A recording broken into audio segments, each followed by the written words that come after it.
Hello everyone, welcome to home science classes. Home science classes में आपका स्वागत है। कैसे हैं आप? आशा करती हूँ अच्छे होंगे, खुश होंगे, मस्त होंगे और पढ़ाई कर रहे होंगे। तो आपको पता है हमारी चर्चा चल रही है प्रसार शिक्षा पर। प्रसार शिक्षा में कल हमने देखा था राष्ट्रीय संस्थाओं के बारे में। आज हम देखेंगे अंतर्राष्ट्रीय संस्थाओं के बारे में जो महिलाओं और बालकों के कल्याण के लिए कार्य करती हैं। तो अंतर्राष्ट्रीय संस्था में पहली संस्था आ जाती है हमारे WHO। WHO का फुल फॉर्म क्या है ये आपको पता होना चाहिए। WHO वर्ल्ड हेल्थ ऑर्गेनाइजेशन, विश्व स्वास्थ्य संगठन, ये है WHO का फुल फॉर्म। आगे बढ़ते हैं तो हम इसकी स्थापना के बारे में चर्चा करते हैं, इसकी हिस्ट्री देख लेते हैं थोड़ा। तो सबसे पहले 1945 में WHO की स्थापना का प्रपोजल ब्राजील और चीन के द्वारा रखा गया था। जब इसकी स्थापना का प्रपोजल रखा गया था, मान लीजिए कि उसी समय इसकी स्थापना हो गई थी। तो WHO की लेकिन स्थापना कब हुई? तो इसकी स्थापना हुई 7 अप्रैल 1948 को। मैंने एक PYQ कराया था जो कि 2021 का था। उसमें क्वेश्चन पूछा गया था WHO की स्थापना। तो WHO की स्थापना के लिए उसने ऑप्शन 1948 नहीं दिया था, 45, 46, 47 और कोई एक ऑप्शन और था। तो इसीलिए मैंने ये जो प्रपोजल रखा गया था तो इसको तभी मान लिया गया था कि तभी WHO की स्थापना हो गई थी। तो वहाँ पे ये ऑप्शन ना मिलने के कारण मैंने ये ऑप्शन सही करवाया था। तो इसको आप लोग देख लीजिएगा। फिर संयुक्त राष्ट्र यह संयुक्त राष्ट्र संगठन मतलब यूनाइटेड नेशन ऑर्गेनाइजेशन UNA की एक विशेष एजेंसी है। किसकी? UNA की विशेष एजेंसी है। कौन? WHO। और UNA का फुल फॉर्म क्या है? United Nation Organisation. ये जो आपको संस्थाएं बताई जा रही हैं, पढ़ाई जा रही हैं, इसका फुल फॉर्म आपको पता होना चाहिए। ये आपसे पूछा जाता है, इसकी स्थापना, इसके कार्य, ये सारी चीजें आपसे पूछी जाती हैं। तो इसका मुख्यालय कहाँ है? इसका मुख्यालय है जिनेवा, स्विट्जरलैंड में। किसका? WHO का। फिर आ जाता है WHO का उद्देश्य। इसका उद्देश्य क्या है? अंतर्राष्ट्रीय स्वास्थ्य एवं जन स्वास्थ्य की उन्नति के लिए प्रभावशाली योगदान देना, ये है WHO का मुख्य उद्देश्य। अब हम आ जाते हैं WHO के 6 क्षेत्रीय संगठन कौन कौन से है इसके बारे में चर्चा कर लेते हैं, हमको पता होना चाहिए। ये है आपके क्षेत्रीय संगठन और ये है उसका कार्यालय। क्षेत्र का नाम यहाँ दिया गया है और आपको उसके सामने कार्यालय दिया गया है। तो सबसे पहला जो क्षेत्रीय संगठन है वो है दक्षिण पूर्व एशिया, जिसका मुख्यालय कहाँ है? दिल्ली, मतलब कि हमारे भारत में है। अगला आ जाता है अफ्रीका। अफ्रीका का कहाँ है? ब्राज़ाविल में, मतलब कांगो में। अमेरिका का कहाँ है? अमेरिका का है वाशिंगटन DC में। 3 यहाँ देख लिया हमने, 3 यहाँ पर देख लेते हैं। यूरोप का, ये डबल हो गया है। यूरोप का कहाँ है? कोपेनहेगन, मतलब डेनमार्क। पूर्वी मेडिटेरियन का कहाँ है? अलेक्जेंड्रा, मिस्र में। फिर पश्चिम पैसिफिक का कहाँ है? Manila, Philippines. ये आपको क्षेत्र और इनके जो है कार्यालय पता होने चाहिए कि जो इसके कितने क्षेत्रीय संगठन है। तो 6 क्षेत्रीय संगठन है और इनका कार्यालय भी आपको पता होना चाहिए। अब आगे बढ़ जाते हैं कि भारत में WHO की स्थापना कब हुई थी? तो इसकी स्थापना भारत में 1 जनवरी 1949 को हुई थी और इसका कार्यालय कहाँ है? इसका कार्यालय है दिल्ली में। दक्षिण पूर्व एशिया में कौन कौन से देश आ जाते हैं ये भी आपको याद रखना है। हमारा भारत सबसे पहले आ जाता है दक्षिण पूर्व एशिया में। तो हम भारत से हैं और हमारा भारत आता है दक्षिण पूर्व एशिया। तो हमें दक्षिण पूर्व एशिया के बारे में जानकारी होनी चाहिए। दक्षिण पूर्व एशिया में कौन कौन आ जाता है? भारत आ जाता है, थाईलैंड आ जाता है, बर्मा आ जाता है, नेपाल आ जाता है, श्रीलंका आ जाता है, अफगानिस्तान आ जाता है और इंडोनेशिया आ जाता है। ये आपको नोट डाउन कर लेना है। हर चीज़ तो आपको नोट डाउन ही करना है, लेकिन आप में से कुछ लोग इतने आलसी हैं कि मतलब वीडियो को लाइक भी नहीं करते हैं, चैनल को सब्सक्राइब भी नहीं करेंगे, ना ही कोई कमेंट करेंगे। अगर आपका पैसा लगता है वीडियो को लाइक करने में, सब्सक्राइब करने में या कमेंट करने में तो मत कीजिए। लेकिन अगर आपको पैसा नहीं लगता है, आपको वीडियो अच्छा लगता है, तो आपको शायद से लाइक कर देना चाहिए, कमेंट भी कर देना चाहिए, जिससे मुझे मोटिवेशन मिले। और आपको चैनल को सब्सक्राइब भी कर लेना चाहिए। बेल आइकन तो ज़रूर प्रेस कर दीजिएगा, जिससे मैं जब भी वीडियो अपलोड करूँगी आपके पास नोटिफिकेशन तुरंत चला जाएगा। चलिए बढ़ते हैं आगे। आगे है सदस्य देश WHO को अनुदान देते हैं। जो भी इसके सदस्य देश हैं वो क्या करते हैं, वो WHO को अनुदान देते हैं। अब हम इसके कार्य क्षेत्र के बारे में भी चर्चा कर लेते हैं। ये सब जो लिखा गया है ये सब आपके लिए क्वेश्चन ही हैं, आपको बहुत डिटेल में नहीं बता रही हूँ, बस आपको इसको जो है याद कर लेना है। तो इसके कार्य क्षेत्र कौन कौन से हैं? सबसे पहले तो आ जाता है मातृ व शिशु स्वास्थ्य, फिर दूसरा आ जाता है पर्यावरण स्वास्थ्य, फिर आ जाता है आपका नर्सिंग, जन शिक्षा, पोषण, व्यावसायिक शिक्षा, जन स्वास्थ्य, मानसिक स्वास्थ्य। ये सारे क्या हो जाते हैं, ये सारे हो जाते हैं कार्य, किसके, WHO के कार्य क्षेत्र हैं। कार्य क्षेत्र आपको ये भी याद होना चाहिए, कार्य क्षेत्र भी पता होना चाहिए। क्या क्या, फिर से एक बार देख लेते हैं। मातृ एवं शिशु स्वास्थ्य, पर्यावरण स्वास्थ्य, नर्सिंग, जन शिक्षा, पोषण, व्यावसायिक शिक्षा, जन स्वास्थ्य और फिर आ जाता है मानसिक स्वास्थ्य। इन सारे क्षेत्रों में किसको कार्य करना होता है, WHO को कार्य करना होता है। ये सारे क्या हैं, WHO के कार्य क्षेत्र। अब हम देख लेते हैं पोषण संबंधी कार्य। तो यूनिसेफ और फाओ के साथ मिलकर कार्य करता है। किसके साथ, यूनिसेफ और फाओ, इन दोनों के साथ मिलकर यह कार्य करता है। इसके पोषण संबंधी कार्य कौन कौन से हैं, तो पोषण विज्ञान की शिक्षा देना, पोषण स्तर तथा संक्रामक रोगों को रोकने की शक्ति का मूल्यांकन, पोषण आहार संबंधी सर्वेक्षण, फिर व्यवहारिक पोषण कार्यक्रम, विश्व आहार कार्यक्रम 1963 में सहायता करना। ये है इसके पोषण संबंधी कार्य, किसके, WHO के। किसके साथ मिलकर कार्य करता है, यूनिसेफ और फाओ के साथ मिलकर कार्य करता है। तो ये इतना आपको पता होना चाहिए।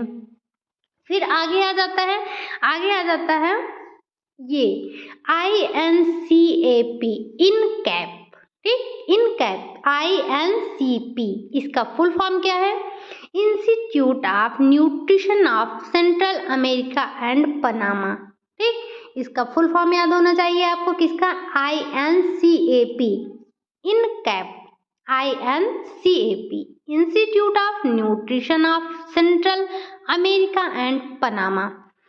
आगे देखते हैं।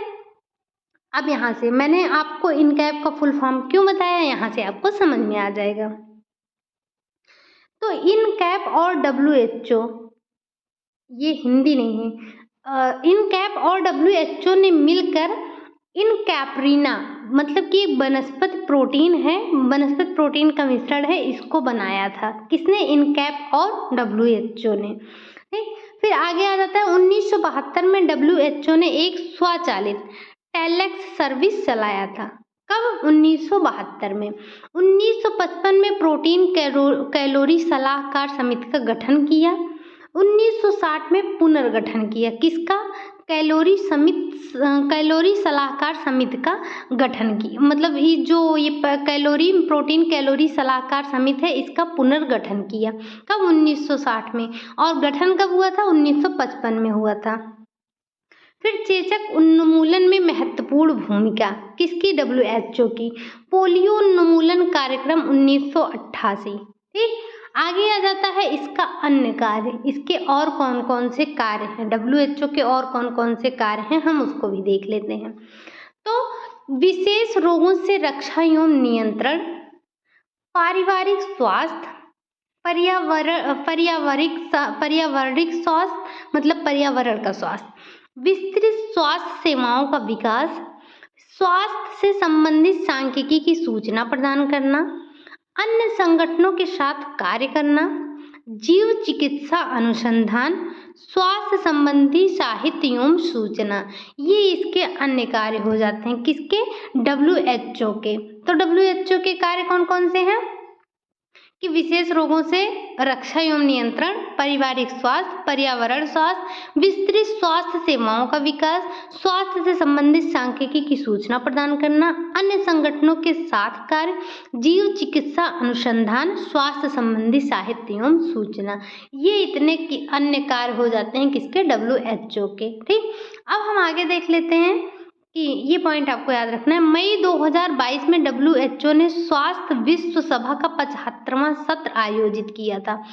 WHO का वो विश्व स्वास्थ्य दिवस कब मनाया जाता है, आपको कमेंट करके बताना है। ठीक, अगला आ जाता है मई 2022 में मोदी WHO के दूसरे वैश्विक कोविड वर्चुअल शिखर सम्मेलन को संबोधित किए थे। कैसे, दूसरे वैश्विक कोविड वर्चुअल शिखर सम्मेलन को कौन किए थे, मोदी जी किए थे। कब, मई 2022 में किए थे। आगे, तो ये इतना हमारा WHO के बारे में था। अब अगली संस्था हमारी आ जाएगी आगे से। एक बार हम इसके इतिहास के बारे में देख लेते हैं। इतिहास का मतलब कि स्थापना के बारे में। तो इसकी स्थापना कब हुई थी, इसकी स्थापना तो हो गई थी 7 अप्रैल 1948 को, लेकिन इसका प्रपोजल ब्राजील और चीन ने कब रखा था, 1945 में। जब इसका प्रपोजल रखा गया था तभी इसकी स्थापना मान ली गई थी कि इसकी स्थापना हो गई है, लेकिन एक्चुअल में इसकी स्थापना कब हुई थी, तो 1948 में हुई थी। मैंने 1945 आपके PYQ में क्यों लगवाया था, आपको अब समझ में आ गया होगा। ठीक, चलिए अब हम बढ़ते हैं अपनी अगली संस्था की तरफ। ये था हमारा WHO कितना बड़ा है, पर मैंने आपको इतना शॉर्ट में बताया है, आपको भी समझ में आ गया होगा कि कितना शॉर्ट नोट्स आपके लिए बनवाया जा रहा है। अगर आप नोट्स बनाते हैं तो, या जो भी नोट्स बना रहे हैं, देखेंगे कितना अच्छा नोट्स उनका तैयार होगा लास्ट में। चलिए आगे देखते हैं, हम अगली संस्था के बारे में बात करते हैं। अगली संस्था आ जाती है हमारी यूनिसेफ, संयुक्त राष्ट्र अंतरराष्ट्रीय बाल आपातकालीन कोष। इसका जो है यूनिसेफ का फुल फॉर्म क्या हो जाता है, United Nations International Children's Emergency Fund. ये हो जाता है यूनिसेफ का फुल फॉर्म, जो कि आपको याद ही होना चाहिए। फिर अब हम इसके बारे में थोड़ा डिटेल में देख लेते हैं। तो यह एक अंतर्राष्ट्रीय संगठन है। कैसा संगठन है, अंतर्राष्ट्रीय। आपको पता होगा आज हम किसके बारे में चर्चा कर रहे हैं, आज हम अंतर्राष्ट्रीय संस्थाओं के बारे में चर्चा कर रहे हैं। तो जो यूनिसेफ है ये कैसा संगठन है, यह एक अंतर्राष्ट्रीय संगठन है। यह भी UN की एक विशिष्ट शाखा है। यह एक अर्ध सरकारी संस्था है। इसकी स्थापना कब हुई थी, इसकी स्थापना हुई थी 11 दिसंबर 1946 को। इन सब की स्थापना आपको याद होना चाहिए। इसका मुख्यालय कहाँ है, तो इसका मुख्यालय न्यूयॉर्क कोपेनहेगन में है। और अन्य कार्यालय कहाँ है इसका, टोक्यो में है, जेनेवा में है, दिल्ली में है, सिडनी में है।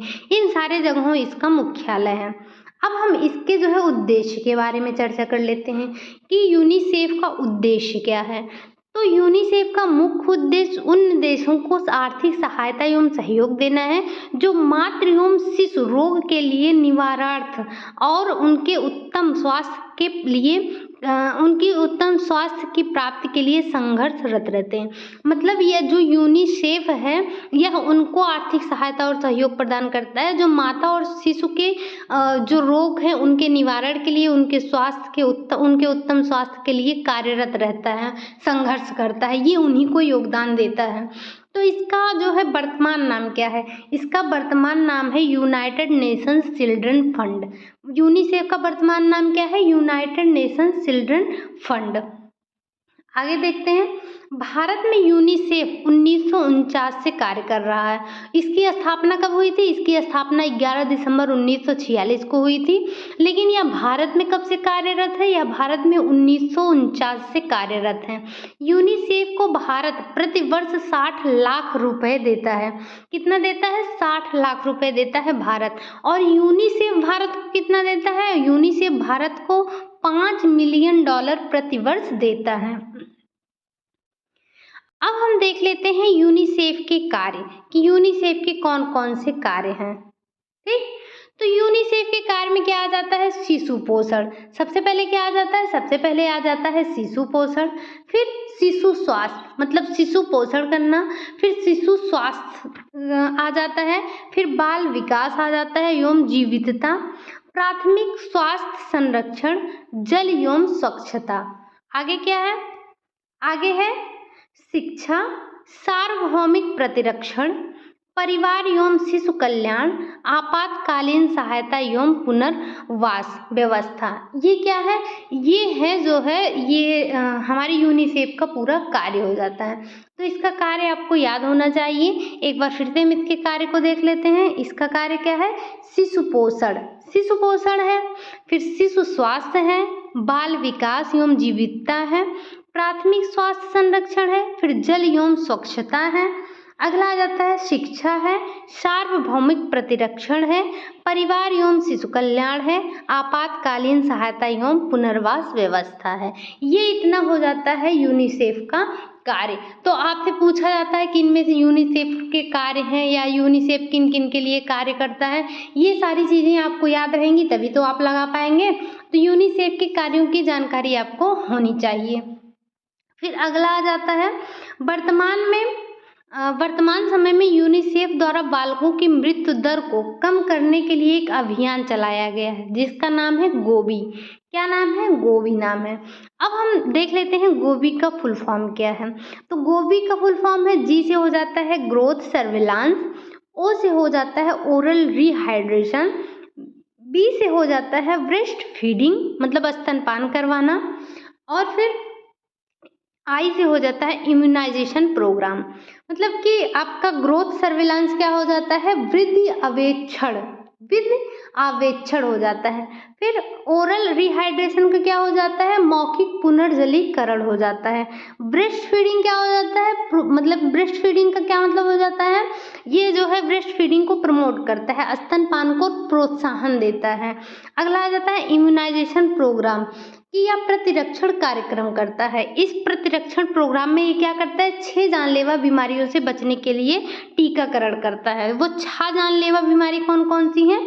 तो सबसे पहले है पोलियो, फिर अगला आ जाता है क्षय रोग, खसरा, डिप्थीरिया, कुकुर खांसी, फिर टिटनेस। ये 6 रोग हैं ये 6 जानलेवा बीमारियां हैं जिनसे बचाने के लिए यह टीकाकरण कार्यक्रम करता है। आगे आ जाता है यूनिसेफ के कार्य क्षेत्र। यूनिसेफ के कौन कौन से कार्य क्षेत्र हैं? तो इसके कार्य क्षेत्र आ जाते हैं मातृ एवं शिशु स्वास्थ्य के क्षेत्र में, मतलब माताओं और शिशुओं के स्वास्थ्य के क्षेत्र में यह कार्य करता है। फिर रोगों पर नियंत्रण, कौन कौन से रोग? मलेरिया हो गए, कोढ़ हो गए, क्षय रोग हैं, इन सब से नियंत्रण के लिए यह कार्य करता है। दुग्ध चूर्ण वितरण कार्य करता है। बच्चों के लिए सेवा योजनाएं, फिर प्राकृतिक आपदा के समय बच्चों तथा माताओं की रक्षा करता है। कौन? यूनिसेफ। ये इतने यूनिसेफ के कार्य क्षेत्र हैं। इन क्षेत्रों में यूनिसेफ कार्य करता है। फिर भारत में यूनिसेफ के कार्य क्या क्या हैं? यूनिसेफ के भारत में कार्य है दुग्ध केंद्र। तो ये दुग्ध केंद्र कहाँ है? मुंबई में। अगला आ जाता है मातृ शिशु स्वास्थ्य एवं नर्सिंग केंद्र। ये कहाँ है? ये कोलकाता में है। बाल रोग चिकित्सा केंद्र मद्रास में है। DDT फैक्ट्री ये दिल्ली में है। पेनिसिलिन फैक्ट्री पिंपरी पूना के पास में है। तो ये भारत में इसके इतने कार्य हैं। कहाँ कहाँ पे हैं ये आपको याद होना चाहिए। क्या कहाँ पर है? जैसे दुग्ध केंद्र कहाँ पर है भारत में? तो वो है मुंबई में।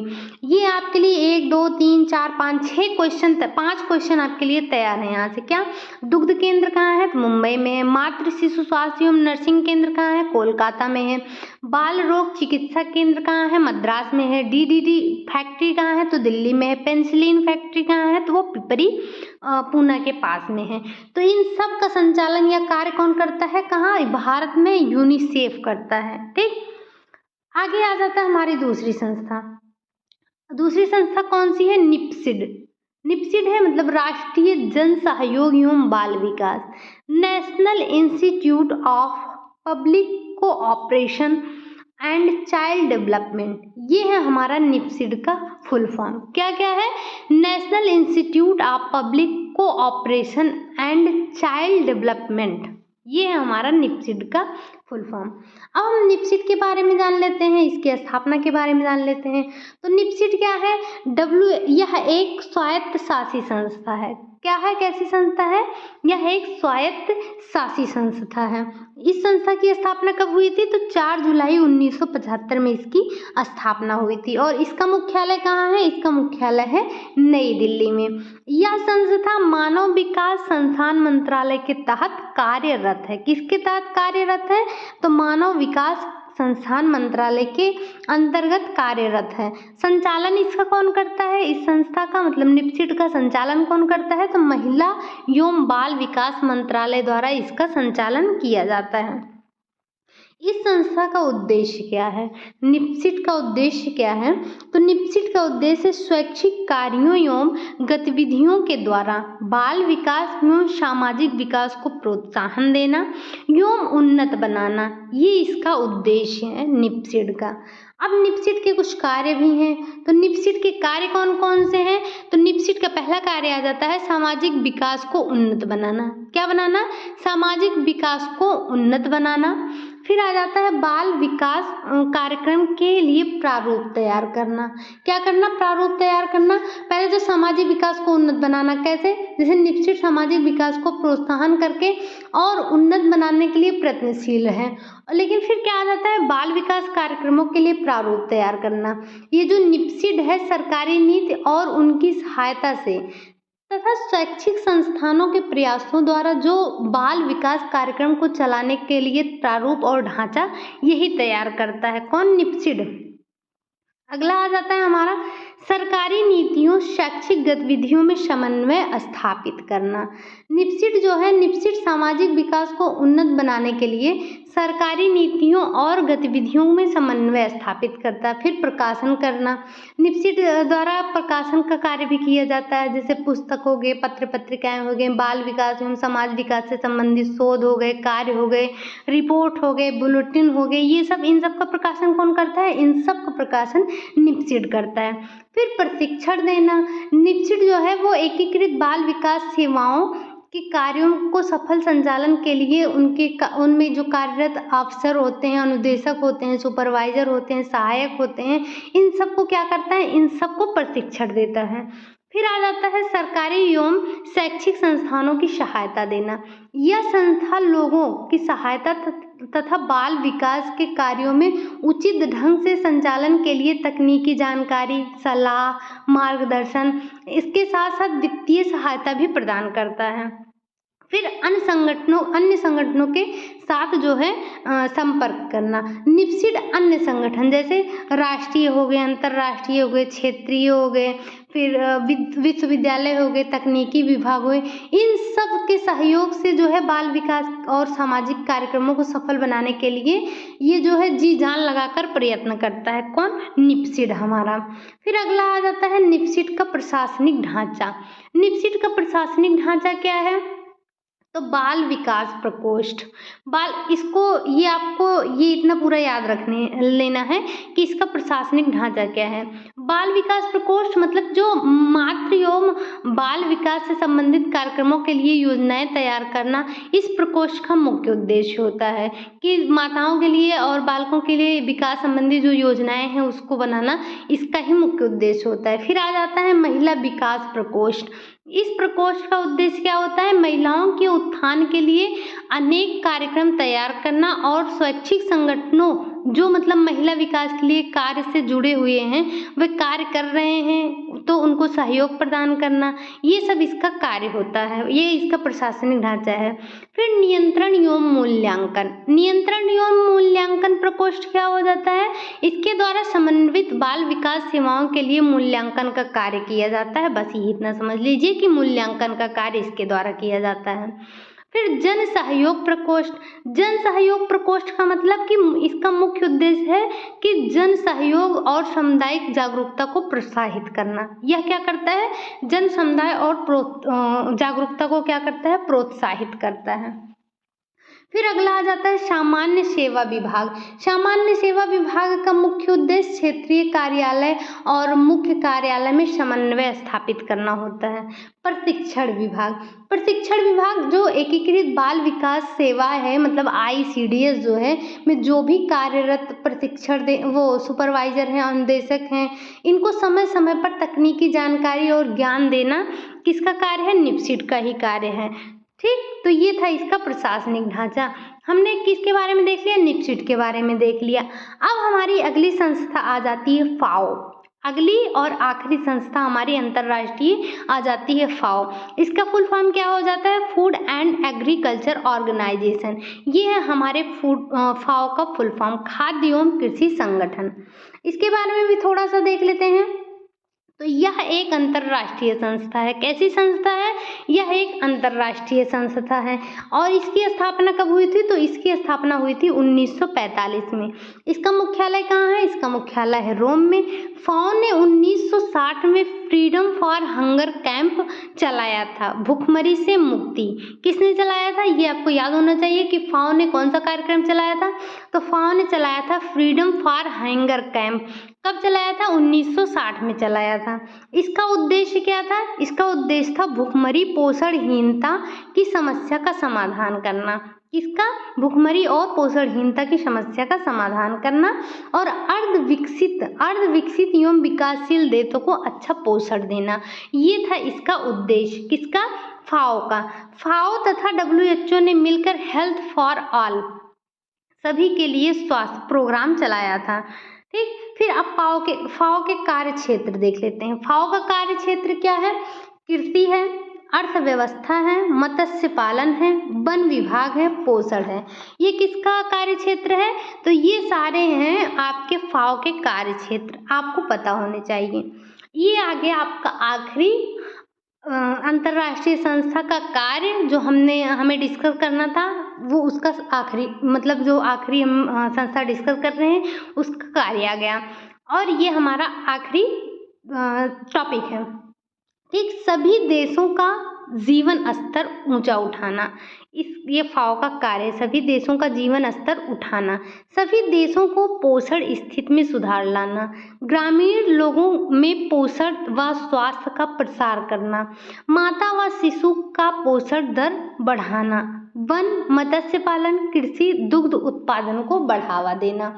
और जैसे हो गया शिशु माताओं के पोषण स्तर में सुधार करना, लोगों के पोषण स्तर में सुधार करना, जनता के पोषण शिक्षा का प्रचार प्रसार करना, ग्रामीणों के पोषण स्तर को ऊपर उठाना, ये सारे कार्य किसके हैं? फाओ के।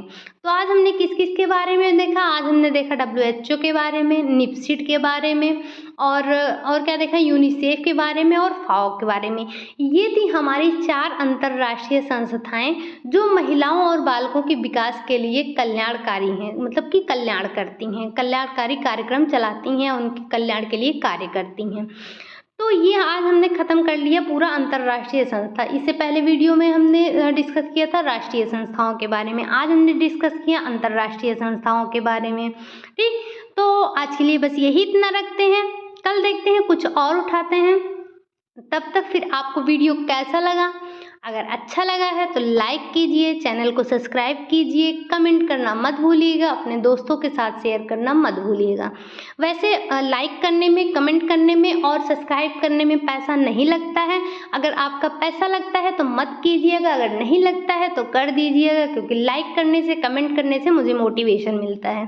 चलिए फिर मिलते हैं नेक्स्ट वीडियो में, तब तक के लिए बाय बाय, टेक केयर।